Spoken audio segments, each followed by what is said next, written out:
ಕೂಡ ಪಕ್ಷ ಕೂಡ ಎಲ್ಲಿ ವೀಕ್ ಆಗಿದೆ ಅಂತ ಬಂದೆ ಇಲ್ಲಿದ್ದ ಅಲ್ಲಿ ಬರ್ತೀನಿ. ಅದು ಕಾಯ್ತಾ ಇದ್ದಾರೆ ಅವರು, ನನಗೆ ಗೊತ್ತು. ಬಹಳ ಆಸಕ್ತಿ ಬಿಜೆಪಿ ಬಗ್ಗೆ ಟೀಕೆ ಮಾಡ್ಲಿ ನೀವು ಇಷ್ಟಪಡ್ತಿದ್ದೀರಿ, ಇರ್ಲಿ.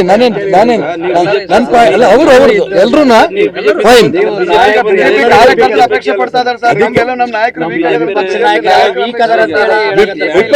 ಬರ್ತಿದ್ದಣ ವಿಪಕ್ಷದ ಪರನೋ ವಿರುದ್ಧನೋ ಅದನ್ನು ಹೇಳ್ತೀನಿ. ನಾನು ಹೇಳಲ್ಲ ನನಗೇನ್ರಿ, ಈಗ ನನಗೆ ಮೈತೊಳ ದೇವ್ರು, ನನಗೆ ಯಾರ್ದು ಮುಲಾಜಿಲ್ಲ. ಈಗ ಆ ಮುರಾಜಿಲ್ಲ ಅನ್ನೋ ಉದ್ದೇಶಕ್ಕೇನೆ ಒಂದು ಸಿದ್ಧಾಂತಕ್ಕೋಸ್ಕರ ಹೊರಗಡೆ ಬಂದಿರೋರು ನಾನು ಅಧಿಕಾರ ಇರಬೇಕು ಅಂದರೆ ಏನು ಬೇಕಾದ್ರೂ ಮಾಡ್ಕೊಂಡು ಹೋಗ್ಬೋದಿತ್ತು.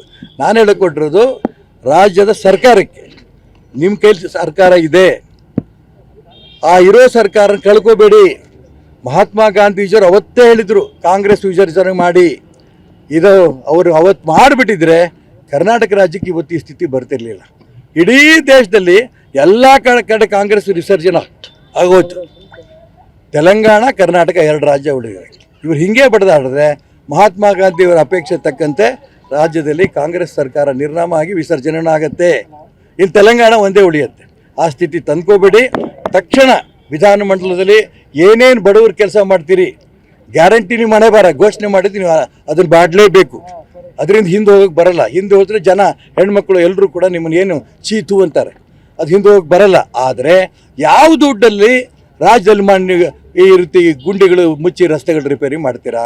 ಯಾವ ದುಡ್ಡಲ್ಲಿ ಆಶ್ರಯ ಮನೆ ಮಾಡ್ತೀರಿ? ಕೇಂದ್ರ ಸರ್ಕಾರದ ದುಡ್ಡು ಬಂದಿದೆ, ಅದನ್ನು ಬೇರೆದಕ್ಕೆ ಬಳಸ್ಕೊಂಡಿದ್ದೀರಿ.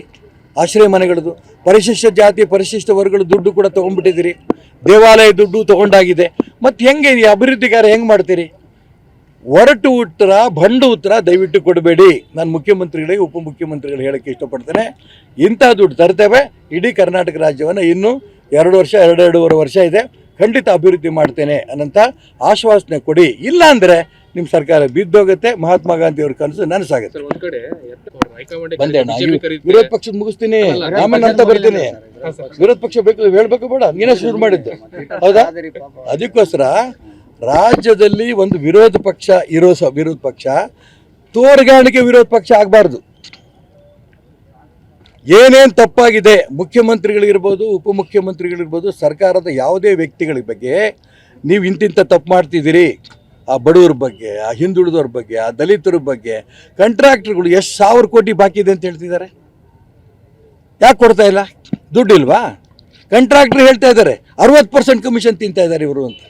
ಅದಕ್ಕೆ ಉತ್ತರ ಇಲ್ಲ. ಹಾಗಾಗಿ ಅದನ್ನು ವಿರೋಧ ಪಕ್ಷ ತುಂಬ ಸ್ಪಷ್ಟವಾಗಿ ಸರ್ಕಾರವನ್ನು ಗಂಟಿ ಹಿಡ್ಕೊಂಡು ಕೇಳಬೇಕು. ಯಾತಕ್ಕೆ ನೀವು ಒಳ್ಳೆ ಕೆಲಸ ಮಾಡ್ತಿಲ್ಲ?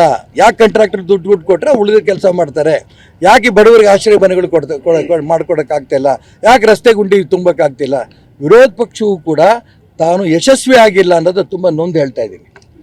ಆಡಳಿತ ಪಕ್ಷ ವಿರೋಧ ಪಕ್ಷ ಎರಡೂ ಕೂಡ ಆಕ್ಟಿವ್ ಆದರೆ ಮಾತ್ರ ಪ್ರಜಾಪ್ರಭುತ್ವ ಉಳಿಯುತ್ತೆ. ಕರ್ನಾಟಕ ರಾಜ್ಯದಲ್ಲಿ ಒಂದು ಪರಿಸ್ಥಿತಿ ವಿಚಿತ್ರವಾಗಿದೆ, ಇದನ್ನು ಸರಿ ಮಾಡಬೇಕು ಅಂತ ನನ್ನ ಪ್ರಾರ್ಥನೆ. ನನ್ನ ಬಗ್ಗೆ ಪಕ್ಷ ಇಲ್ಲ, ಸರ್ಕಾರ ಇಲ್ಲ ಅಂದಾಗ ಜನ ಸಾಮಾನ್ಯರು ಎದ್ದೇಳಬೇಕು. ನೀವು ಇರೋ ಮುಖಂಡರಿದ್ದೀರಿ, ಈಗ ನೀವು ಪಕ್ಷಾಂತರ ನೀವು ಹೋರಾಟ ಮಾಡೋದಲ್ಲ, ನೀವು ಯಾಕೆ ಸೈಲೆಂಟ್ ಆಗಿರಿ? ನಾನು ಸೈಲೆಂಟ್ ಇಲ್ಲ. ಅದೇ ನಾನು ಏನು ಮಾಡಿದ್ದೀನಿ ಕೇಳಪ್ಪ, ಹೇಳ್ತಿದ್ದೀನಿ.